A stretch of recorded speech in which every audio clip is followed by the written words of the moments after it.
2. ಕಮ್ಮಾರ ವೀರಭದ್ರಾಚಾರಿ ಜೋಯಿಸನಾದುದು. ಗೊರೂರು ರಾಮಸ್ವಾಮಿ ಅಯ್ಯಂಗಾರ್. ಆಶಯ: ಪರಂಪರೆಯಿಂದ ಬಂದ ವೃತ್ತಿಯನ್ನು ಯಾರಿಂದಲೂ ಬದಲಾಯಿಸಲಾಗುವುದಿಲ್ಲ ಎಂಬುದಕ್ಕೆ ಈ ಕತೆ ನೇರ ನಿದರ್ಶನದಂತಿದೆ. ಕಮ್ಮಾರನಾಗಿದ್ದ ವೀರಭದ್ರ ಹಣದ ಆಸೆಯಿಂದ ಜೋಯಿಸನಾಗಲು ಹೊರಟು ಮತ್ತೆ ಕಮ್ಮಾರನೇ ಆಗಿ ಬಿಡುವ ಧಾವಂತ ಕಾಣಬರುತ್ತದೆ. ನಮ್ಮೂರ ಕಮ್ಮಾರ ವೀರಭದ್ರಾಚಾರಿ ಒಳ್ಳೆ ಕಟ್ಟುಮಸ್ತಾದ ಆಳು. ಅವನಿಗೆ ಅನೇಕ ಬಗೆಯ ಕೆಲಸಗಳು ಬರುತ್ತಿದ್ದುದರಿಂದ ಅವನನ್ನು ನಾವು ಸ್ವತಂತ್ರನೆನ್ನುತ್ತಿದ್ದೆವು. ಕಬ್ಬಿಣದ ಕೆಲಸ ಮಾಡುವುದರಲ್ಲಿ ಅವನು ಯಾವಾಗಲೂ ನಿಸ್ಸೀಮ. ಸಾಧಾರಣವಾಗಿ ಕಮ್ಮಾರರು ತಾವು ಕಬ್ಬಿಣವನ್ನು ಕಾಯಿಸುತ್ತಾ ಆ ಕಾದ ಕಬ್ಬಿಣವನ್ನು ಕೊಡತಿಯಿಂದ ಹೊಡೆಯಲು ಬೇರೆಯವರಿಗೆ ಗಂಟು ಹಾಕುತ್ತಾರೆ. ಕೊಡತಿ ಭಾರವಾದುದರಿಂದ ನಿಶಕ್ತರೂ ಮೈಗಳ್ಳರೂ ಆದ ಕಮ್ಮಾರರು ಮಾಡುವ ಉಪಾಯ ಅದು. ಆದರೆ ನಮ್ಮೂರ ವೀರಭದ್ರಾಚಾರಿ ಎತ್ತಲಾರದ ಕೊಡತಿ ಯಾವುದೂ ಇಲ್ಲವೇ ಇಲ್ಲ.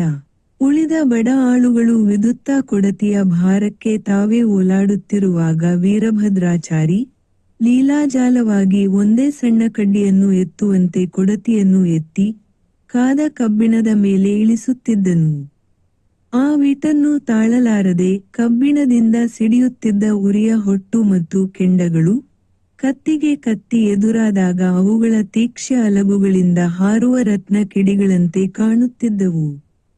ಸಂಜೆಯ ಮಬ್ಬುಗತ್ತಲೆಯಲ್ಲಿ ಕಮ್ಮಾರನ ಮನೆಯ ಮುಂದೆ ಕೆಲಸ ನಡೆಯುತ್ತಿರುವಾಗ ಕತ್ತಲೆಯಲ್ಲಿ ರಾಮಬಾಣದಂತೆ ಹೊರಡುತ್ತಿದ್ದ ಹೂಬಾಣಗಳನ್ನು, ಕಿಡಿಗಳ ಪ್ರಸರಣ ವಿನ್ಯಾಸವನ್ನು ನೋಡಲು ಹಳ್ಳಿಯ ಹುಡುಗರೆಲ್ಲ ಕಮ್ಮಾರನ ಮನೆಯ ಮುಂದೆ ಸೇರುತ್ತಿದ್ದರು.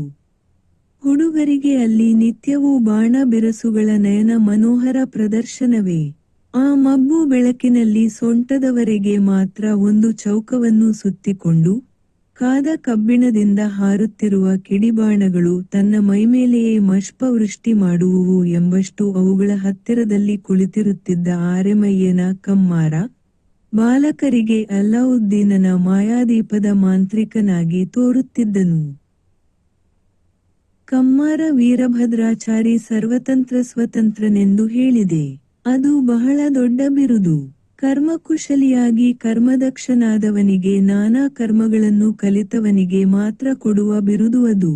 ಎಂತಹ ವೇದಾಂತಿಯಾದರೂ ಕರ್ಮಕುಶಲನಾಗಿರಬೇಕೆಂಬುದನ್ನು ತೋರಿಸುವುದಕ್ಕಾಗಿಯೇ ಎಂಬಂತೆ ವೈರಾಗ್ಯ ಚಕ್ರವರ್ತಿಯೂ ಕವಿತಾರ್ಕಿಕ ಸಿಂಹರೂ ಆದ ವೇದಾಂತ ದೇಶಿಕರಿಗೆ ಆ ಬಿರುದನ್ನು ಕೊಟ್ಟಿದ್ದಾರೆ. ಅವರಿಗೆ ಆ ಬಿರುದನ್ನು ಕೊಟ್ಟುದು ಒಂದು ಸಲ ಅವರು ಅಳತೆಗೆ ಸರಿಯಾಗಿ ಪಾದರಕ್ಷೆಯನ್ನು ಹೊಲಿದು ಕಸಬುದಾರರಿಗೆ ಪಾಠ ಕಲಿಸಿದುದಕ್ಕಾಗಿಯಂತೆ. ವೇದಾಂತ ದೇಶಿಕರು ಮಾಡಿದುದರಲ್ಲಿ ಯಾವುದಕ್ಕೂ ಮತ್ತೊಬ್ಬರನ್ನು ಕಾಯಬಾರದೆಂಬ ತತ್ವವು ಅಡಕವಾಗಿತ್ತು. ಇದೇ ತತ್ವವನ್ನು ಅನುಸರಿಸಿಯೇ ಮಹಾತ್ಮ ಗಾಂಧಿಯವರು ನಮ್ಮ ಕಾರ್ಯಕ್ಕಾಗಿ ಇತರರನ್ನು ಅಪೇಕ್ಷಿಸಬಾರದೆಂದು ಹೇಳುತ್ತಿದ್ದರು. ಕಮ್ಮಾರ ವೀರಭದ್ರಾಚಾರಿಯದು ಅದೇ ತತ್ವ. ಆದರೆ ಅದೊಂದು ತತ್ವವೆಂಬುದು ಅವನಿಗೆ ತಿಳಿದಿರಲಿಲ್ಲ. ವೇದಾಂತ ದೇಶಿಕರ ಹೆಸರನ್ನಂತೂ ಅವನು ಎಂದಿಗೂ ಕೇಳಿರಲಿಲ್ಲ. ಆದರೆ ಪ್ರತಿಯೊಂದು ಕೆಲಸವನ್ನು ತಾನೇ ಮಾಡುವುದು ಅವನ ಸ್ವಭಾವವಾಗಿತ್ತು. ಇದೊಂದು ಒಳ್ಳೆ ಗುಣ, ತತ್ವ ಎಂದು ಯಾರಾದರೂ ಅವನಿಗೆ ಹೇಳಿದ್ದರೆ ಅದು ಅವನಿಗೆ ಅರ್ಥವಾಗುತ್ತಿರಲಿಲ್ಲ. ಬಾಚಿ ಹಿಡಿದುಕೊಂಡು ಅವನು ಮರಕ್ಕೆತ್ತಲು ಪ್ರಾರಂಭಿಸಿದರೆ ಒಂದು ಆಳಿಗೆ ಎತ್ತಲು ಸಾಧ್ಯವಾಗದಂತಹ ದೊಡ್ಡ ದೊಡ್ಡ ಚಿಕ್ಕೆಗಳು ರಣಹದ್ದು ಹಾರಿದಂತೆ ದೂರ ಹಾರಿದೇಳುತ್ತಿದ್ದುವು. ಮನೆಗಳನ್ನು ಕಟ್ಟುವುದರಲ್ಲಿಯೂ ಆಯವನ್ನು ನಿರ್ಣಯಿಸುವುದರಲ್ಲಿಯೂ ಮಣ್ಣಿನ ಗೋಡೆಗಳನ್ನು ಇಟ್ಟಿಗೆ ಗೋಡೆಗಳಂತೆ ನಿರ್ಣಯವಾಗಿ ಕಟ್ಟುಪುರಲ್ಲಿಯೂ ಮಾಡುವಾಡಗಳನ್ನು ಕೂಡಿಸುವುದರಲ್ಲಿಯೂ ಕೀಲು ಚಿಲಕಗಳನ್ನು ನೋಡುವುದರಲ್ಲಿಯೂ ಮಹಡಿಗಳಿಗೆ ಹಲಗೆ ಸೇರ್ವೆ ಮಾಡುವುದರಲ್ಲಿಯೂ ನಮ್ಮ ಪ್ರಾಂತದಲ್ಲಿಲ್ಲ ನೀರಿಭಚಲಕಗಳನ್ನು ಮಾಡುವುದರಲ್ಲಿತ್ತು ಜನ ಕಮ್ಮಾರರು.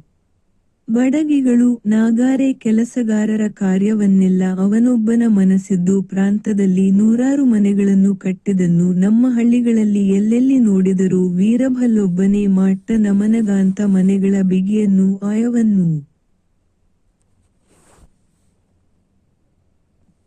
ನೋಡಿದರೆ ನೂರಾರು ವರ್ಷಗಳು ಆ ಮನೆಗಳಿಗೆ ಯಾವ ಅಪಾಯವೂ ಇಲ್ಲವೆಂದು ಯಾರಿಗಾದರೂ ಕಣ್ಣಿಗೆ ಕಾಣುತ್ತಿದ್ದಿತು.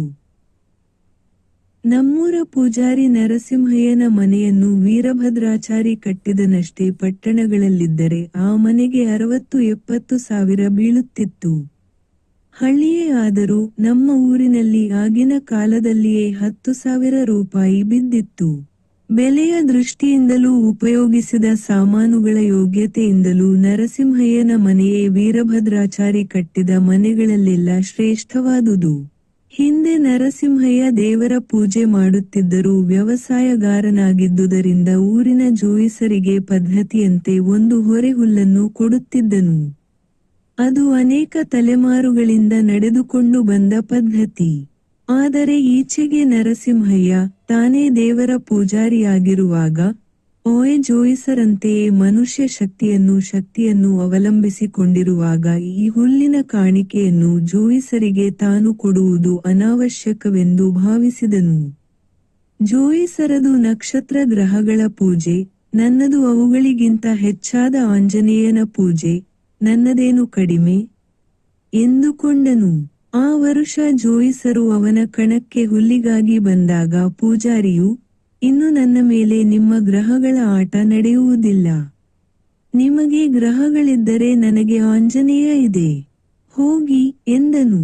ತನಗೆ ಕೊಡುವವರ ಸಂಖ್ಯೆ ದಿನದಿನಕ್ಕೆ ಕಡಿಮೆಯಾಗುತ್ತಲೇ ಹೋಗುತ್ತಿದ್ದುದರಿಂದ ಜೋಯಿಸನಿಗೆ ಇದರಿಂದ ಆಶ್ಚರ್ಯವಾಗಲಿಲ್ಲ. ಅವನು ಮಾತನಾಡದೆ ಬಂದ ದಾರಿ ಹಿಡಿದು ಹೊರಟನು. ಆದರೆ ಪೂಜಾರಿ ನರಸಿಂಹಯ್ಯ ಸ್ವಲ್ಪ ದಿನಗಳಲ್ಲಿಯೇ ಜೋಯಿಸರಲ್ಲಿಗೆ ಗೃಹಪ್ರವೇಶದ ದಿನವನ್ನು ಕೇಳಲು ಬರಬೇಕಾಯಿತು. ಹನುಮಂತರಾಯನನ್ನು ಎಷ್ಟೇ ಸ್ವಾಧೀನದಲ್ಲಿಟ್ಟುಕೊಂಡಿದ್ದರೂ ಗ್ರಹಗಳ ಮತ್ತು ನಕ್ಷತ್ರಗಳ ಗತಿಯನ್ನು ಜೋಯಿಸನ ಕೈಯಿಂದ ಕಿತ್ತುಕೊಳ್ಳುವುದು ನರಸಿಂಹಯ್ಯನಿಗೆ ಸಾಧ್ಯವಾಗಲಿಲ್ಲ. ಜೋಯಿಸನಲ್ಲಿ ಹೋಗಲು ಪೂಜಾರಿ ನರಸಿಂಹಯ್ಯನಿಗೆ ಸ್ವಲ್ಪವೂ ಇಷ್ಟವಿರಲಿಲ್ಲ. ಆದರೆ ಅವನ ಹೆಂಡತಿ, ಹಿಂದಲಿಂದ ಬಂದ ಜೋಯಿಸರು, ಅವನ ಮಾತಿನಂತೆ ಗೃಹಪ್ರವೇಶ ನಡೆಸಿದವರಿಗೆಲ್ಲ ಒಳ್ಳೆಯದಾಗಿದೆ, ಅವರನ್ನೇ ದಿವಸ ಕೇಳಿ ಬನ್ನಿ ಎಂದು ಬಲವಂತ ಮಾಡಿದಳು. ನರಸಿಂಹಯ್ಯ ಆ ಜೋಯಿಸನ ಮಾತೆಲ್ಲ ಬುರುಡೆ. ಆ ಗ್ರಹಗಳಿಗೂ ನಕ್ಷತ್ರಗಳಿಗೂ ಬೇರೆ ಕೆಲಸವಿಲ್ಲವೇ, ನನ್ನನ್ನು ನನ್ನ ಮನೆಯನ್ನು ಹುಡುಕಿಕೊಂಡು ತಿರುಗೋಕೆ ಎಂದುಕೊಂಡು ಜೋಯಿಸನಲ್ಲಿಗೆ ಹೋದನು. ಹೊಸ ಮನೆಗೆ ಯಾವತ್ತು ಹೋಗಬಹುದೆಂದು ನರಸಿಂಹಯ್ಯ ಕೇಳಿದುದಕ್ಕೆ ಜೋಯಿಸನು, ಅದರ ಆಯ ನಿನ್ನ ಹೆಸರಿನ ಬಲಕ್ಕೆ ಸರಿಯಾಗಿಲ್ಲ. ನೀನು ಆ ಮನೆಯಲ್ಲಿ ವಾಸ ಮಾಡಿದರೆ ನಿನಗೆ ಏಳಿಗೆ ಇಲ್ಲ, ಪ್ರಬಲವಾದ ಶಾಂತಿ ಮಾಡಬೇಕು. ಖರ್ಚು ವಿಪರೀತವಾಗುತ್ತೆ, 50 ರೂಪಾಯಿಗಳಿಗೆ ಕಡಿಮೆ ಆಗುವುದಿಲ್ಲ ಎಂದು ಬಿಟ್ಟನು. ಜೋಯಿಸನಿಗೆ ತನ್ನ ಮೇಲೆ ಅಸಮಾಧಾನವಿರುವುದು ನರಸಿಂಹಯ್ಯನಿಗೆ ತಿಳಿದಿದ್ದುದರಿಂದ ಅವನು, ನಿನ್ನ ಪುರಾಣ ಕೇಳೋಕಲ್ಲ ನಾನು ಇಲ್ಲಿ ಬಂದಿರುವುದು, ನಿನ್ನ ಉಜರೆ ಇಲ್ಲದೆ ಗೃಹಪ್ರವೇಶ ಮಾಡಿಕೊಳ್ಳುತ್ತೇನೆ ಎಂದು ಹೊರಟು ಹೋದನು. ಪೂಜಾರಿ ನರಸಿಂಹಯ್ಯ ಮನೆಗೆ ಬಂದವನೇ ಹೆಂಡತಿಯೊಂದಿಗೆ, ನಾನು ಮೊದಲೇ ಹೇಳಲಿಲ್ಲವೇ, ನನ್ನಿಂದ 50 ರೂಪಾಯಿ ಕೇಳೋಕೆ ಜೋಯಿಸ ಹೊಂಚು ಹಾಕ್ತಿದ್ದಾನೆ, ಇಷ್ಟೆಲ್ಲ ನಾನು ಬಗ್ಗತೇನೆಯೇ, ನಾಡದ್ದು ಹೊಸ ಮನೆಗೆ ಹೋಗುವುದೇ ಎಂದನು. ಅವನ ಹೆಂಡತಿ, ಎಲ್ಲಾದರೂ ಉಂಟೆ, ಇಷ್ಟೊಂದು ಖರ್ಚು ಮಾಡುವುದನ್ನು ಮಾಡಿಯಾದ ಮೇಲೆ ಶಾಸ್ತ್ರವಿಲ್ಲದೆ ದನಗಳನ್ನು ಕೊಟ್ಟಿಗೆಗೆ ಕೂಡುವಂತೆ ಹೋಗಿ ಸೇರಿಕೊಂಡು ಬಿಡುವುದೇ, ಆಗದು. ಬದುಕಿ ಬಾಳೋ ಮನೆ, ಮಕ್ಕಳು ಮರಿಗೆ ಒಳ್ಳೆಯದಾಗಬೇಡವೇ, ನಮ್ಮ ಕಾಲವೇನೋ ಆಗಿ ಹೋಯಿತು, ಆದರೆ ಮಕ್ಕಳ ತಲೆ ಮೇಲೆ ಕಲ್ಲು ಎತ್ತಿ ಹಾಕಬೇಡಿ ಎಂದಳು. ಹಳ್ಳಿಗಳಲ್ಲಿ ಯಾವ ಸಮಾಚಾರವೂ ಬಹುಬೇಗ ಹರಡುತ್ತದೆ. ಗೃಹ ಪ್ರವೇಶವೇ ಇಲ್ಲದೆ, ಶಾಂತಿ ಮಾಡದೆ ಕೆಟ್ಟ ಗ್ರಹದಲ್ಲಿ ಹೊಸಮನೆಗೆ ಸೇರುವ ಸುದ್ದಿ ತಿಳಿದು ಊರವರು, ಅವನ ಹಣದ ಕೊಬ್ಬು ಅವನನ್ನು ಹಾಗೆ ಆಡಿಸುತ್ತದೆ ಎಂದರು. ಅದು ನರಸಿಂಹಯ್ಯನ ಕಿವಿಗೂ ಬಿತ್ತು. ಕೆಲವು ಹಿರಿಯರಾದ ಮಹಿಳೆಯರು ನರಸಿಂಹಯ್ಯನ ಮನೆಗೆ ಹೋಗಿ, ಇದೇನು ಕೇಡು ಎಂದು ಅವನ ಹೆಂಡತಿಯನ್ನು ಬೈದರು. ಕೊನೆಗೆ ವಿಧಿಯಿಲ್ಲದೆ ನರಸಿಂಹಯ್ಯ ಗೃಹಪ್ರವೇಶಕ್ಕೂ ಶಾಂತಿಗೂ ಒಪ್ಪಿದ. ಆದರೆ ಜೋಯಿಸನಿಂದ ಮಾಡಿಸುವುದಿಲ್ಲ, ವೀರಭದ್ರಾಚಾರಿಯಿಂದಲೇ ಮಾಡಿಸುತ್ತೇನೆ ಎಂದು ತೀರ್ಮಾನಿಸಿದ. ನರಸಿಂಹಯ್ಯ ಹಾಗೆ ತೀರ್ಮಾನಿಸಲು ಒಂದು ಕಾರಣವಿತ್ತು. ಕಮ್ಮಾರ ವೀರಭದ್ರಾಚಾರಿ ಆಗಿಂದಾಗ್ಗೆ, ನನಗೂ ಜ್ಯೋತಿಷ್ಯ ಬರುತ್ತೆ, ಮನೆಯನ್ನು ಕಟ್ಟುವವನಿಗೆ ಅದರೊಳಕ್ಕೆ ಹೋಗುವುದನ್ನು ಹೇಳುವುದಕ್ಕೆ.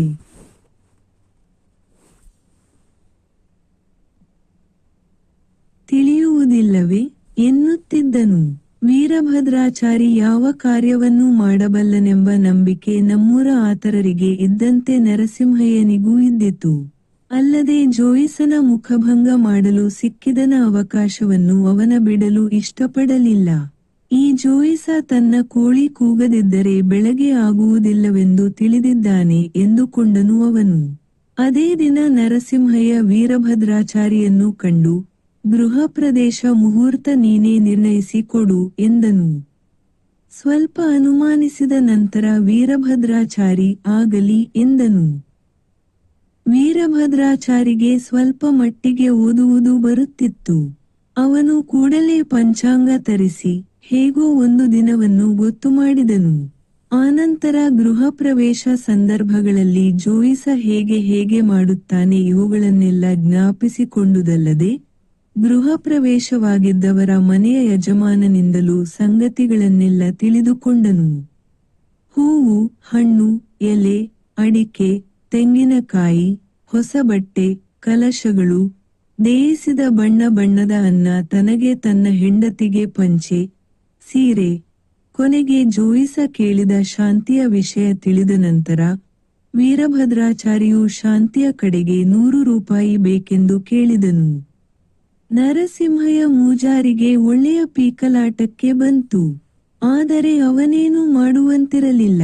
ಈ ಕೊನೆಯ ಗಳಿಗೆಯಲ್ಲಿ ಅಬಾರಿ ಕೈ ಕೊಟ್ಟು ಬಿಟ್ಟರೆ ಮಾಡಿದ ಅಡಿಗೆಯೆಲ್ಲ ವ್ಯರ್ಥವಾಗಿ ಊರವರ ಮುಂದೆ ತನ್ನ ಮಾನ ಪೂರ್ತ ಹೋಗುವುದು ಮಾತ್ರವಲ್ಲದೆ ಜೋಯಿಸನ ತಲೆಯ ಮೇಲಿನ ಕೋಡು ಇನ್ನೂ 4 ಬೆರಳು ಬೆಳೆಯುವುದೆಂಬ ಅಸೂಯೆಯಿಂದ ಅವನು ಆಚಾರಿ ಕೇಳಿದುದನ್ನೆಲ್ಲ ಕೊಟ್ಟು ಬಿಟ್ಟನು. ಅವನ ಮುಖವು ಕೋಪದಿಂದ ಬೆಂಕಿಯಾಗಿತ್ತು. ಆಚಾರಿ ತನ್ನ ಕಾರ್ಯಗಳನ್ನೆಲ್ಲ ಮುಗಿಸಿ, ಹೊಸ ರೇಷ್ಮೆ ಅಂಚಿನ ಪಂಚೆಯುಟ್ಟುಕೊಂಡು, ಹೊಸ ಸೀರೆಯುಟ್ಟಿದ್ದ ಹೆಂಡತಿಯನ್ನು ಜತೆಯಲ್ಲಿ ಕೂಡಿಸಿಕೊಂಡು ಪೂಜಾರಿ ಆಯನಿಂದ ಎಲೆ ಅಡಿಕೆ ತೆಗೆದುಕೊಂಡು ತನ್ನ ಮನೆಗೆ ಹೊರಟನು.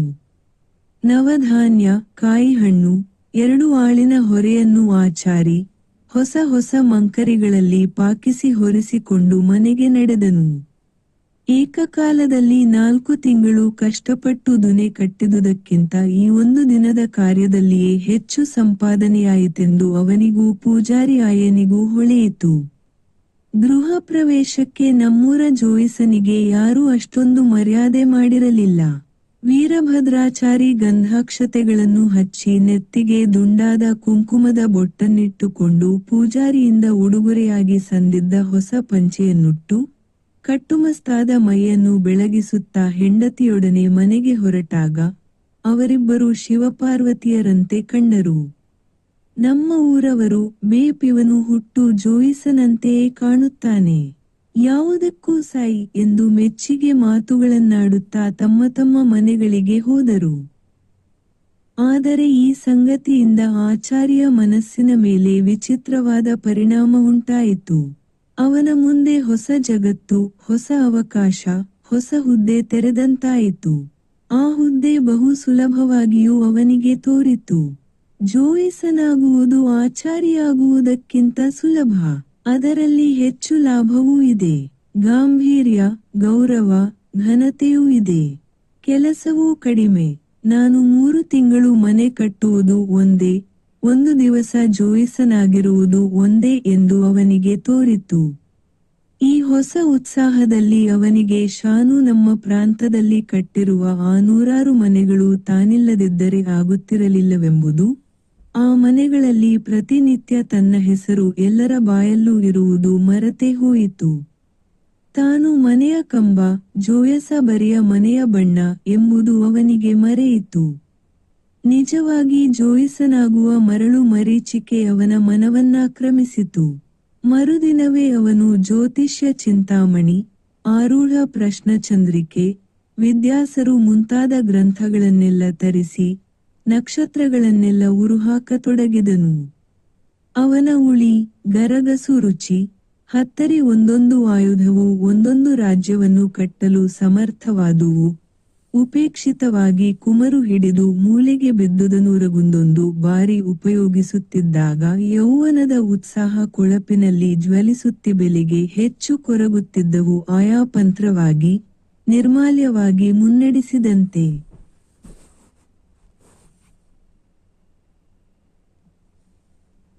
ತೋರುತ್ತಿದ್ದವು. ಆಚಾರಿ ಮಾತ್ರ ಅವುಗಳ ಕಡೆ ನೋಡುವುದನ್ನೇ ಬಿಟ್ಟು ನಾಡಿಕೂಟ, ಗೃಹಮೈತ್ರಿಕೂಟ, ಗ್ರಹಕೂಟ, ದಶಾಭುಕ್ತಿ ಇವುಗಳನ್ನು ಪಟಕಿಸುತ್ತಿದ್ದನು. ಅಲ್ಲಿಂದ ಮುಂದೆ ವೀರಭದ್ರಾಚಾರಿಯೇ ನಮ್ಮೂರ ಜೋಯಿಸನಾದನು. ಲಗ್ನ ಕಟ್ಟುವುದು, ಜಾತಕ ಬರೆಯುವುದು, ಗೃಹ ಪ್ರವೇಶ, ಶಮನ, ಮಾಟ, ಕಟ್ಟು, ಕವಣೆ ಯಾವುದಕ್ಕೂ ಜನ ಅವನಲ್ಲಿಗೆ ಬರತೊಡಗಿದರು. ಆಚಾರಿ ಏನೋ ಇದರಿಂದ ತನ್ನ ಘನತೆಯೂ ಯೋಗ್ಯತೆಯೂ ಏರಿತೆಂದೇ ಭಾವಿಸಿದನು. ಮಾಮೂಲು ಜೋಯಿಸರಿಗೆ ಮೊದಲೇ ಕಡಿಮೆಯಾಗಿದ್ದ ಉದ್ಯೋಗ ಇನ್ನೂ ಕಡಿಮೆಯಾಯಿತು. ಸ್ವಲ್ಪ ದಿನಗಳಲ್ಲಿಯೇ ವೀರಭದ್ರಾಚಾರಿಗೆ ತನಗೂ ಉದ್ಯೋಗವಿಲ್ಲ ಎಂಬ ಭಾವನೆ ತರತೊಡಗಿತು. ನಮ್ಮೂರಿನಲ್ಲಿ ಮನೆಗಳೆಲ್ಲ ಒಂದು ಕಡೆಯಿಂದ ಬೀಳತೊಡಗಿದ್ದುವು. ಒಳ್ಳೆ ಕಾಲು ಮುರಿದುಕೊಂಡರೆ ಸರಿಮಾಡುವವರಿಲ್ಲ. ಗುದ್ದಲಿ, ಪಿಕಾಶಿ, ಕುಡುಗೋಲು, ಕೊಡಲಿ ಯಾವುದನ್ನೂ ಹೆಣೆಯುವವರಿಲ್ಲ. ಗಾಡಿಪಟ್ಟಿ ಬಿಡುವವರಿಲ್ಲ, ನೇಗಿಲು ಇಕ್ಕುವವರಿಲ್ಲ. ಹಜಾಮನ ಕತ್ತಿ ಹತ್ತರಿ ಹಿಡಿದುಕೊಡುವವನು ಯಾರೂ ಇಲ್ಲ. ಹಳ್ಳಿಯಲ್ಲಿ ಬಡಗಿ ಕಮ್ಮಾರ ಎಲ್ಲವೂ ವೀರಭದ್ರಾಚಾರಿಯೇ ಆಗಿದ್ದುದರಿಂದ ಅವನು ಮಾಡುವ ಕೆಲಸವೆಲ್ಲ ನಿಂತು ಹೋಗಿ ಊರು ಖಿಲವಾಗತೊಡಗಿತು. ಗ್ರಾಮದವರು ಪ್ರತಿಯೊಂದು ಕಾರ್ಯಕ್ಕೂ ನೆರೆಯ ಗ್ರಾಮಕ್ಕೆ ಹೋಗಬೇಕಾಯಿತು. ಗೃಹ ಪ್ರವೇಶ ಮಾಡಿಸಲು ವೀರಭದ್ರಾಚಾರಿ ಕಾಯ್ದುಕೊಂಡು ಕುಳಿತಿದ್ದರೂ ಒಂದಾದರೂ ಹೊಸ ಮನೆ ಏಳಲಿಲ್ಲ. ಬೇರೆ ಊರುಗಳಿಂದ ಕಮ್ಮಾರ ಬಡಗಿಗಳನ್ನು ತರುವುದು ಹಳ್ಳಿಯವರಿಗೆ ಸಾಧ್ಯವಿರಲಿಲ್ಲ. ಮೊದಲು ಒಬ್ಬ ಜೋಯಿಸ ಇದ್ದಲ್ಲಿ ಇಂದು ಇಬ್ಬರಾಗಿದ್ದರು. ಇಬ್ಬರಿಗೂ ಕೆಲಸವಿರಲಿಲ್ಲ. ಇಬ್ಬರೂ ಸೋಮಾರಿಗಳು, ಪರಾವಲಂಬಿಗಳು, ಸುಮ್ಮನೆ ಆಕಾಶ ನೋಡುವವರು. ವೀರಭದ್ರಾಚಾರಿಯಂತಹ ಒಬ್ಬನು ಇದ್ದರೆ ನೂರಾರು ಮನೆಗಳು ವರ್ಷವೂ ಎದ್ದು ಇನ್ನೂ ಇಂತಹ 4 ಮೈಗಳ್ಳ ಜೋಯಿಸರಿಗೆ ಕೆಲಸ ಸಿಕ್ಕುತ್ತಿತ್ತು. ಹಿಂದೆ ವೀರಭದ್ರಾಚಾರಿಯೇ ಆಗಿದ್ದಾಗ ಅವನಿಗೆ ಒಂದು ಗಳಿಗೆಯೂ ವಿರಾಮವಿರಲಿಲ್ಲ. ಕೈತುಂಬ ಕೆಲಸ, ಬೆಳಗಿನಿಂದ ರಾತ್ರಿಯವರೆಗೆ ಒಂದೇ ಸಮನಾಗಿ ದುಡಿಯುತ್ತಿದ್ದನು. ಗಾಳಿಗೂ ಬಿಸಿಲಿಗೂ ಒಡ್ಡಿದ ಅವನ ಮೈ ಕಂಚಿನಂತೆ ಗಟ್ಟಿಯಾಗಿತ್ತು, ಮನಸ್ಸು ಗಾಳಿಯಂತೆ ಹಗುರವಾಗಿತ್ತು. ಅವನು ಸೃಷ್ಟಿಕರ್ತನಾದ ಪರಮಾತ್ಮನ ಒಂದು ಸಣ್ಣ ನಕಲು ಆಗಿ ತೋರುತ್ತಿದ್ದನು. ಅವನಿಗೆ ಬರದ ಯಾವ ಕೆಲಸವೂ ಇರಲಿಲ್ಲ. ಆಗ ನಮ್ಮೂರಿನಲ್ಲಿ ಒಂದು ಮನೆಯ ಕಿಟಕಿ ಕದವು ಮುರಿದಿರಲಿಲ್ಲ. ಒಂದು ತೊಲೆಯೂ ಬಗ್ಗಿರಲಿಲ್ಲ. ಒಂದು ಕಂಬವೂ ಸೊಟ್ಟವಾಗಿರಲಿಲ್ಲ. ಅನ್ನದಲ್ಲಿ ಕಲ್ಲು ಇದ್ದರೆ ಹೇಗೆ ಸಹಿಸುವುದಿಲ್ಲವೋ ಹಾಗೆ ವೀರಭದ್ರಾಚಾರಿ ಬೀಳುವ ಮನೆಗಳನ್ನು ಸಹಿಸುತ್ತಿರಲಿಲ್ಲ. ವಿಶ್ವಕರ್ಮನೆಂಬ ಹೆಸರು ಅವನಿಗೆ ಅನ್ವರ್ಥವಾಗಿತ್ತು. 50 ವರ್ಷಗಳು ದುಡಿದಿದ್ದರೂ ಅವನಿಗೆ ವಯಸ್ಸಾದಂತೆ ಕಂಡಿರಲಿಲ್ಲ. ಆದರೆ ಈಚೆಗೆ 2 ವರುಷದಲ್ಲಿ ಅವನಿಗೆ ಹೊಟ್ಟೆ ದಪ್ಪವಾಗಿತ್ತು. ಮೈ ದಿಕ್ಕುಪಾಲಾಗಿ ಬೆಳೆದಿತ್ತು. ಮುಖದಲ್ಲಿ ಸೋಮಾರಿತನದ ವಿಕಾರಗಳೆಲ್ಲ ಕಾಣುತ್ತಿದ್ದವು. ಹಿಂದೆ ಒಂದಾದರೂ ಬಿಳಿಯ ಕೂದಲಿಲ್ಲದ ಅವನ ಮೀಸೆ ಇಂದು ಪೂರ್ತಿ ಬಿಳಿದಾಗಿತ್ತು. ಈ ಗ್ರಹಗಳ ಕಾಟದಿಂದ ನಮ್ಮ ಮನೆಗಳು ನಿರ್ಮೂಲವಾದುವು. ಈ ನಕ್ಷತ್ರಗಳನ್ನೆಲ್ಲ ನಾಶ ಮಾಡಬೇಕು ಎಂದು ಜನ ಜ್ಯೋತಿಷ್ಯವನ್ನೇ ಬಯತೊಡಗಿದರು. ಮನೆ ಒಳಗೆ ಹರಕಲು ರೇಷ್ಮೆ ಅರಿವೆ ಚೂರಿನಲ್ಲಿ ಜ್ಯೋತಿಷ್ಯ ಪುಸ್ತಕ, ಪಂಚಾಂಗ, ಕವಡೆ, ಸ್ಟೇಟುಗಳನ್ನು ಕಟ್ಟುತ್ತಾ ಬಿಚ್ಚುತ್ತಾ ಯಾರಾದರೂ ಜ್ಯೋತಿಷ್ಯ ಕೇಳಲು ಬರುತ್ತಾರೋ ಎಂದು ಕಿಟಕಿಯಿಂದ ನೋಡುತ್ತಾ ಕಾಯುತ್ತಿದ್ದ ವೀರಭದ್ರಾಚಾರಿ ಇವೊಂದನ್ನು ಅರ್ಥಮಾಡಿಕೊಳ್ಳದೆ ಮೀಸೆ ತಿರುವುತ್ತಾ ಕುಳಿತಿದ್ದನು. ಹಿಂದೆ ಯಾವಾಗಲೂ ಜಾತ್ರೆಯಂತೆ ಜನಭರಿತವಾಗಿದ್ದ ಅವನ ಮನೆ ಅವನು ಹೀಗೆ ನಿರುಪಯೋಗಿಯಾದುದರಿಂದ ನಿರ್ಜನವಾಗಿತ್ತು. 2 ವರ್ಷ ಕಳೆಯುವುದರೊಳಗಾಗಿ ವೀರಭದ್ರಾಚಾರ್ಯ ಮನೆ ಇತರರ ಮನೆಗಳಂತೆ ಸೋರಲು ಪ್ರಾರಂಭಿಸಿತು. ಸೂರಿಗೆಲ್ಲ ಗೆದ್ದಲು ಹತ್ತಿತು. ಹೊಡೆಗಳು ಒಳ್ಳೆಕಾಲುಗಳು ಬಾಗಿ ತಮ್ಮ ಜಾಗ ಬಿಟ್ಟು 4 ಮೊಳ ಆಚೆ ಕದಲಿದುವು. ಸೂರಿಗೆ ಹಾಕಿದ್ದ ಗಳುಗಳೆಲ್ಲ ಒಂದೊಂದಾಗಿ ನೆಲಕ್ಕೆ ಬೀಳತೊಡಗಿದುವು. ವೀರಭದ್ರಾಚಾರಿ ಜೋಯಿಸನಾಗುವುದಕ್ಕೆ ಮುಂಚೆ ಮನೆ ಸ್ವಲ್ಪ ಹೆಚ್ಚು ಕಡಿಮೆಯಾದರೂ ತಕ್ಷಣ ಉಳಿ ಬಾಚಿ ಹಿಡಿದುಕೊಂಡು ಅದನ್ನು ಸರಿಮಾಡಿ ಬಿಡುತ್ತಿದ್ದನು. ಹೆಂಚುಗಳನ್ನು ಇಳಿಸುವುದು ಏರಿಸುವುದು ಆತನಿಗೆ ಲೀಲಾಜಾಲವಾಗಿತ್ತು. ಊರಿನ ಮನೆಗಳನ್ನೆಲ್ಲ ಸರಿಪಡಿಸುತ್ತಿದ್ದವನಿಗೆ ತನ್ನ ಮನೆ ಭಾರವೇ, ಬೆಟ್ಟ ನುಂಗುವವನಿಗೆ ಕದಸೂರಿನ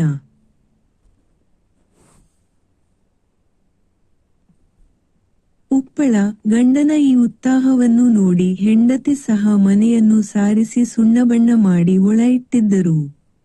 ಆದರೆ ರುಚಿಗೆ ಜಾರಿ ಸಕತ್ವ, ಗ್ರಹ, ಆರೋಗ್ಯ, ಪ್ರಚಂಡಿಕೆ, ವಿದ್ಯಾಗುರುಗಳ ಕಂಬಾಚಿಗಳನ್ನು ಮೂಲೆಗೆ ಹಾಕಿದ ಮೇಲೆ, ಅವನ ಸ್ವಾಭಾವಿಕವಾದ ಕೈಕೆಲಸದ ಶಕ್ತಿ ಮರೆಯಾಯಿತು. ತನ್ನ ಮನೆ ಒಂದು ಕಡೆಯಿಂದ ಬೀಳುತ್ತಿದ್ದರೂ ಹೆಳವನಾದವನು ತೆಂಗಿನ ಮರದ ಮೇಲಿನ ಕಾಯಿಗಳನ್ನು ನೋಡಿ ಮನೆ ಒಂದರಿ ಸುಮ್ಮನೆ ಸೂರನ್ನೂ ಆಯುಧಗಳನ್ನೂ ನೋಡುತ್ತಿದ್ದನು. ಒಂದು ದಿನ ರಾತ್ರಿ ಬಹಳ ಜೋರಾದ ನರಿ ಬಂದಾಗ, ಸೂರಿನ ಹೆಂಚುಗಳೆಲ್ಲ ಜೊರೆಂದು ಕೆಳಕ್ಕೆ ಸರಿದು, ಮನೆ ಪೂರ್ತಿ ನೆಲಸಮವಾಯಿತು. ಮಳೆ ದಯದಿಂದ ಯಾರಿಗೂ ಅಪಾಯವಾಗಲಿಲ್ಲ. ತನ್ನ ಬಾಳಿನಲ್ಲಿ 100 ಮನೆಗಳನ್ನು ಕಟ್ಟಿದ್ದ ಆಚಾರಿಗೆ, ತನಗಾಗಿ ಹೊಸ ಮನೆಯೊಂದನ್ನು ಕಟ್ಟಿಕೊಳ್ಳುವುದು ಕಷ್ಟವಾಗಿರಬೇಕಾಗಿರಲಿಲ್ಲ. ಹಿಂದೆ ಜೋಯಿಸನಾಗುವುದಕ್ಕೆ ಮುಂಚೆ ಅವನು ಎಷ್ಟೋ ಸಲ ತನ್ನ ಹಳೆಯ ಮನೆಯನ್ನು ಕೆಡವಿ ಹೊಸ ಮನೆಯೊಂದನ್ನು ಕಟ್ಟಿಕೊಳ್ಳಬೇಕೆಂದು ಯೋಚಿಸಿದ್ದನು.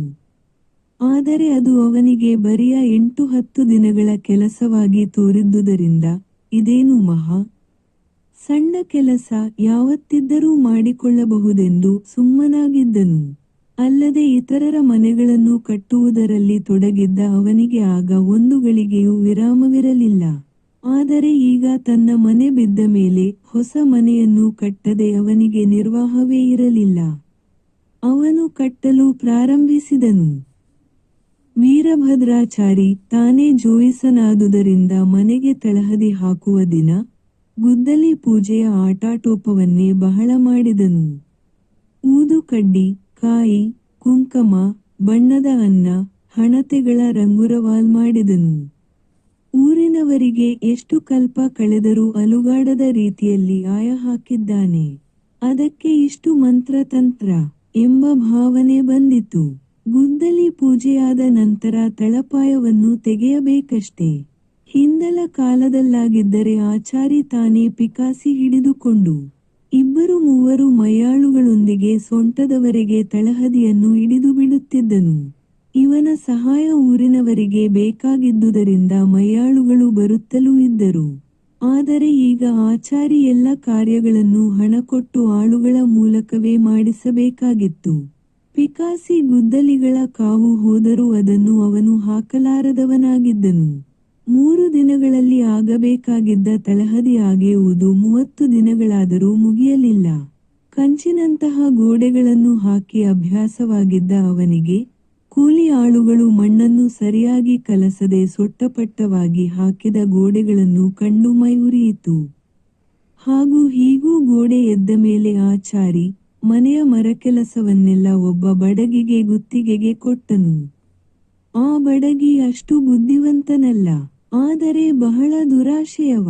ಅವನು ಕೆಲಸ ಪ್ರಾರಂಭಿಸುವುದಕ್ಕೆ ಮೊದಲೇ ಹಾಗೂ ಹೀಗೂ ತನಗೆ ಬರಬೇಕಾದ ಹಣವನ್ನೆಲ್ಲ ಆಚಾರಿಯಿಂದ ಎಳೆದೇ ಬಿಟ್ಟ. ಗೋಡೆಗಳು ಸೊಟ್ಟಪಟ್ಟಾಗಿ ನಿಂತವು. ತಳಪಾಯ ಪ್ರಾರಂಭಿಸಿ 4 ತಿಂಗಳ ಮೇಲಾಗಿತ್ತು. ಮಧ್ಯೆ ಒಂದು ಸಲ ಆಕಾಲದ ಮಳೆ ಬಂದು ಗೋಡೆ ಬಿರುಕು ಬಿಟ್ಟಿತ್ತು. ಮಳೆಗಾಲವು ಹತ್ತಿರವಾಗುತ್ತಾ ಬರುತ್ತಿದ್ದಿತು. ಅಷ್ಟರಲ್ಲಿ ಬಡಗಿ ಬಂದು ಮನೆ ಕಟ್ಟುವನೆಂದು ಊರನವರಿಗೆ ತೋರಲಿಲ್ಲ. ವೀರಭದ್ರಾಚಾರಿ ಕೋಪದಿಂದ ಹಿರಣ್ಯಕಶಿಪುವಿನಂತೆ ಎಲ್ಲರ ಮೂಲೂ ಸಿಡುಗುಟ್ಟುತ್ತಿದ್ದನು. ಹಿಂದೆ ಇಂತಹ ಮನೆಯನ್ನು ಅವನು ಒಂದೇ ತಿಂಗಳಿನಲ್ಲಿ ಕಟ್ಟಿ ಮುಗಿಸಿದ್ದನು. ಬಾಚಿ ಹಿಡಿದು ಅವನು ನಿಂತರೆ ಒಂದೇ ದಿನದಲ್ಲಿ ಒಂದು ಮನೆಗೆ ಬೇಕಾದ ಕೊಲೆಗಳನ್ನೆಲ್ಲ ಕೆತ್ತಿ ಹಾಕುತ್ತಿದ್ದನು. ಮಧ್ಯೆ ಮಧ್ಯೆ ಒಂದೊಂದು ಸಲ ಆಸೆಯಿಂದ ಅವನ ದೃಷ್ಟಿ ಮೂಲೆಯಲ್ಲಿ ಬಿದ್ದಿದ್ದ ವಾಚಿ, ಗರಗಸ, ಉಳಿಗಳ ಕಡೆಗೆ ಹೋಗುವುದು. ಹಿಂದೆ ಕುಲುಮೆ ಕೆಲಸ ಮಾಡಿದ್ದಾಗ ಹಾಕಿಕೊಳ್ಳುತ್ತಿದ್ದ ಪರಿಯನ್ನು ಅದು ಇನ್ನೂ ಗಟ್ಟಿಯಾಗಿದ್ದುದರಿಂದ ಬೀದಿಗೆ ಎಸೆಯಲು ಮನಸ್ಸು ಬಂದಿರಲಿಲ್ಲ. ಗೋಟಕ್ಕೆ ನೇತು ಹಾಕಿದ್ದುದು ಅವನ ಕಣ್ಣಿಗೆ ಬಿತ್ತು. ಮಣ್ಣು, ಕಬ್ಬಿಣ, ಮರ 3ರ ಕೆಲಸ ಮಾಡುತ್ತಿದ್ದವನು ಅವನು. ಅವನ ಕೃಷಿ ನಿಧಾನವಾಗಿ ತನ್ನ ಕಂಬಿಯ ಪಂಚೆ, ಕವಡೆಗಳು, ಜ್ಯೋತಿಷ್ಯ ಪುಸ್ತಕಗಳ ಗಂಟು ಇವುಗಳ ಕಡೆಗೆ ಹಿಂತಿರುಗಿತು. ಕೃಪಪ್ರವೇಶಕ್ಕೆ ಯೋಗ್ಯವಾದ ದಿನವನ್ನು ಗೊತ್ತು ಮಾಡಲು ಅವನು ಜ್ಯೋತಿಷ್ಯ ಸರ್ವವಿಷಯಾಮೃತವನ್ನೂ ಪಂಚಾಂಗವನ್ನೂ ಬಿಚ್ಚಿಕೊಂಡು ಸ್ಟೇಟಿನ ಮೇಲೆ ಲೆಖ್ಯ ಹಾಕತೊಡಗಿದನು. ತಾನೇ ಜೋಯಿಸನಾದುದರಿಂದ ಸ್ವಲ್ಪವೂ ಹೆಚ್ಚು ಕಡಿಮೆಯಾಗದಂತೆ ಸರಿಯಾದ ಲಗ್ನವನ್ನು ಗೊತ್ತುಮಾಡುವುದು ಅವನ ಗುರಿಯಾಗಿತ್ತು. ಲೆಸ್ಬಿದ ಗೊಂದಲದಲ್ಲಿ ಸಿಕ್ಕಿಕೊಂಡ ಆಚಾರಿಗೆ ಸಂಧ್ಯಾಕಾಲವಾದುದು ಗೊತ್ತಾಗಲೇ ಇಲ್ಲ. ಅವನ ಹೆಂಡತಿ ಒಳಕ್ಕೆ ಬಂದು, ನೀವು ಇಲ್ಲಿ ಗುಣಿಸ್ತಾ ಕೂತಿರಿ. ಮಳೆ ಬರೋ ಹಾಕಿದೆ. 4 ಹನಿ ಹಾಕಿದರೂ ಸಾಕು. ಗೋಡೆ ಬೀಳುತ್ತೆ, ಆಮೇಲೆ ನಮಗೆ ಈ ಹುಲ್ಲು ಗುಡಿಸಲೇ ಎಂದೆಂದಿಗೂ ಎಂದಳು. ಮಳೆಯ ಹೆಸರನ್ನು ಕೇಳಿದ ಕೂಡಲೇ ಆಚಾರಿಗೆ ಚೇಳು ಕುಟಕಿದಂತಾಯಿತು. ಅವನು ಸರನೆ ಎದ್ದು ಬೀದಿಗೆ ಬಂದು ಅಂತರಿಕ್ಷದ ಕಡೆ ನೋಡಿದನು. ಕಪ್ಪು ಮೋಡಗಳು ಆನೆಗಳ ಹಿಂಡುಗಳಂತೆ ಒಂದರ ಮೇಲೊಂದು ನುಗ್ಗುತ್ತಿದ್ದುವು. ಗುಡುಗಿನ ಆರ್ಭಟವು, ಮಿಂಚಿನ ಹೊಳಪು ವಿಶೇಷವಾಗಿತ್ತು. ಆದರೆ ಮಿಂಚು ವಾಯವ್ಯ ದಿಕ್ಕಿನಲ್ಲಿ ಬೀಳುತ್ತಿದ್ದುದರಿಂದ ಪ್ರಾಯಶಃ ಅಂದು ಮಳೆ ಬರಲಾರದೆಂದು, ಅಂದು ತಪ್ಪಿದರೆ ಇನ್ನೂ 6-7 ದಿನ ಮಳೆ ಬರುವುದಿಲ್ಲವೆಂದು ಆಚಾರಿಗೆ ತಿಳಿಯಿತು. ಮನೆಯ ಸುತ್ತ ಬಿದ್ದಿದ್ದ ತೊಲೆಗಾಗಿ ತಂದ ಮರಗಳು, ಬಿದಿರು, ಹಳೆಯ ಹೆಂಚು ಇವನ್ನೆಲ್ಲ ಅವನು ನೋಡಿದನು. ಅವು ದೈನ್ಯದಿಂದ, ನಾವೆಲ್ಲ ಇದ್ದೇವೆ, ನಮ್ಮನ್ನು ಸರಿಯಾಗಿ ಯೋಚಿಸುವವರಿಲ್ಲ ಎಂದು ಬೇಡುವಂತೆ ಅವನಿಗೆ ತೋರಿತು. ಆ ವೇಳೆಗೆ ಆಕಾಶದಲ್ಲಿ ಮತ್ತೊಮ್ಮೆ ಗುಡುಗು ಆರ್ಭಟಿಸಿತು. ಆಚಾರಿಗೆ ಯಾವುದೋ ಒಂದು ಬಗೆಯ ಆವೇಶ ಬಂದಂತೆ ಆಯಿತು. ಅವನ ಮುಖದಲ್ಲಿ ಒಂದು ಬಗೆಯ ಹೊಸ ನಿಶ್ಚಯವೂ ಚಟುವಟಿಕೆಯೂ ತೋರತೊಡಗಿದುವು. ಅವನ ನಡಿಗೆ ಹಗುರವಾಯಿತು. ಅವನು ಹುಟ್ಟಿದ್ದ ಆ ಪಂಚಿಕಚ್ಚಿಯ ಕಂಬಿಪಂಚೆ ಅವನಿಗೆ ಸಂಕೋಲೆಯಂತೆ ತೋರಿತು. ಅವನು ಮಧುವನ್ನು ಹೀರಿದ ದುಂಬಿಯಂತೆ ಸರಸರನೆ ತನ್ನ ಗುಡಿಸಲೊಳಕ್ಕೆ ಬಂದನು. ಅವನ ನಡಿಗೆಯಲ್ಲಿ ಆ ವೇಗವನ್ನು, ಲಘುತ್ವವನ್ನು ಅವನ ಹೆಂಡತಿ ಕಂಡಿದ್ದುದು. ಅವನು ಜೋಯಿಸನಾಗುವುದಕ್ಕೆ ಮುಂಚೆ ಅವಳು ಆಶ್ಚರ್ಯದಿಂದ ತನ್ನ ಕಡೆ ನೋಡುತ್ತಿದ್ದರೂ ಆಚಾರಿ ಅವಳನ್ನು ಗಮನಿಸದೆ ನೆಟ್ಟಗೆ ಗೂಟದ ಬಳಿ ಹೋಗಿ ನಿಂತುಕೊಂಡು ತನ್ನ ಹಳೆ ಚಡ್ಡಿಯನ್ನು ಧರಿಸಿದನು. ಸೊಂಟದಿಂದ ಕೆಳಕ್ಕೆ ಸರಿದ ಕಂಬಿಪಂಚೆ ಅಲ್ಲಿಯೇ ಉಳಿಯಿತು. ಪಂಚಾಂಗ, ಆರೂಢ ಪ್ರಶ್ನಚಂದ್ರಿಕೆ, ಕವಡೆಗಳನ್ನು ಕಟ್ಟಿದ್ದ ಮಾಸಿದ ರೇಷ್ಮೆಯ ಅರಿವೆಯ ಗಂಟುಗಳನ್ನು ಹೊರಕ್ಕೆ ತೆಗೆದುಕೊಂಡು ಹೋಗಿ ಎಸೆದನು. ಕಾಲುಮಣೆಯ ಮೇಲೆ ಕುಂಕುಮ, ಅರಿಶಿನದ ರಾಶಿ ಹುಯ್ದು ಜ್ಯೋತಿಷ್ಯ ಹೇಳಲು ಅದರ ಮೇಲೆ ಇಟ್ಟಿದ್ದ ದೇವರ ಕಲಶವನ್ನು ಕುಂಕುಮ ಸಹಿತವಾಗಿ ಕೈಯಲ್ಲಿ ಕೆಳಕ್ಕೆ ನೂಕಿ ಬಿಟ್ಟನು. ಅವನ ಹೆಂಡತಿ ಇವನಿಗೆ ಹುಚ್ಚು ಹತ್ತಿದೆ ಎಂದು ಗಾಬರಿಯಿಂದ ನೋಡುತ್ತಿದ್ದಳು. ಆಚಾರಿ ಬಾಚಿಯನ್ನು ತೆಗೆದುಕೊಂಡು ಹೊರಕ್ಕೆ ಹೋದನು. ಅವನ ಹೆಂಡತಿ ಯಾಕೆ ಯಾಕೆ ಎಂದುಕೊಂಡು ಅವನನ್ನೇ ಅನುಸರಿಸಿದಳು. ಆಚಾರಿ ಮಾಡನಾಡದೆ ಆವೇಶಗೊಂಡವನಂತೆ ಬಾಚಿಯನ್ನು ಮಸೆದನು.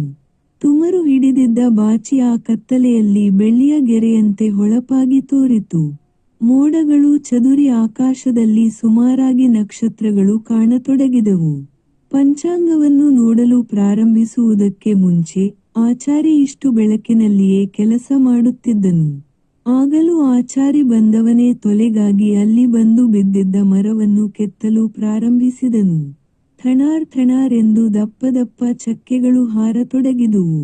ಸದ್ದನ್ನು ಕೇಳಿ ಊರವರೆಲ್ಲ ಆಚಾರ್ಯ ಮನೆಯ ಬಳಿಗೆ ಬಂದರು. ಆಚಾರಿಗೆ ಮೈಮೇಲೆ ಪ್ರಜ್ಞೆ ಇದ್ದಂತೆಯೇ ತೋರಲಿಲ್ಲ. ಅವನು ಆ ರಾತ್ರಿಯೆಲ್ಲ ಕೆಲಸ ಮಾಡುತ್ತಲೇ ಇದ್ದನು. ಬೆಳಗಾಗುವುದರೊಳಗಾಗಿ ಅಲ್ಲಿ ಬಿದ್ದಿದ್ದ ಎಲ್ಲ ತೊಲೆಗಳನ್ನು ಕೆತ್ತಿ ಸರಿಮಾಡಿದನು. 4 ಗಾಡಿ ಚಕ್ಕೆ ಬಿತ್ತು. ಆ ರಾತ್ರಿಯೆಲ್ಲ ಊರಿನವರಿಗೆ ಸಂಭ್ರಮವೇ. ಊರಿಗೆ ಬಂದಿದ್ದ ಶನಿ ತೊಲಗಿತು ಎಂದು ಅವರು ಸಂತೋಷಪಟ್ಟರು. ನಿರ್ಜನವಾಗಿದ್ದ ಆಚಾರ್ಯ ಗುಡಿಸಲ ಮುಂದೆ ಹಿಂದಲಂತೆ ಹಳೆ ಗಾಡಿಗಳು, ನೇಗಿಲ ಗುಳಗಳು, ಕುಲುಮೆ ತಿದಿ ಎಲ್ಲ ಬಂದು ಬಿದ್ದುವು. ಆಚಾರಿಯಿಂದ ತಮಗೆ ಕೆಲಸವಾಗಬೇಕಾಗಿದ್ದುದರಿಂದ ಊರವರೆಲ್ಲ ಬಂದು ಸೇರಿ 4 ದಿನಗಳಲ್ಲಿ ಹೆಟ್ಟಗೆ ಹೆಂಚು ಹೇರಿ ಆಚಾರ್ಯ ಮನೆಯನ್ನು ಕಟ್ಟಿಬಿಟ್ಟರು. ಆಚಾರ್ಯ ಮನೆಯ ಮುಂದೆ ಕುಲುಮೆ ನಡೆಯುತ್ತಿರುವುದನ್ನು, ಆಚಾರ್ಯ ಕೈಯಲ್ಲಿದ್ದ ಬಾಚಿಯನ್ನು ನೋಡಿ ಹಿಂದಲ ಮಾಮೂಲು ಜೋಯಿಸರು, ನನಗೆ 2 ವರ್ಷಗಳಿಂದ ಕೆಲಸವಿರಲಿಲ್ಲ, ಮನೆ ಕಟ್ಟುವವರೂ ಇಲ್ಲ, ಗೃಹ ಪ್ರವೇಶವೂ ಇಲ್ಲ, ಇನ್ನು ಆಚಾರಿಗೆ ಹಿಡಿದಿದ್ದ ಶನಿ ಬಿಡುಗಡೆ ಆಯಿತು, ಮನೆಗಳು ಏಳುತ್ತವೆ, ಗೃಹ ಪ್ರವೇಶವೂ ನಡೆಯುತ್ತದೆ ಎಂದುಕೊಂಡು ಪಂಚಾಂಗ ಒದರಿ ಇಟ್ಟುಕೊಂಡರು.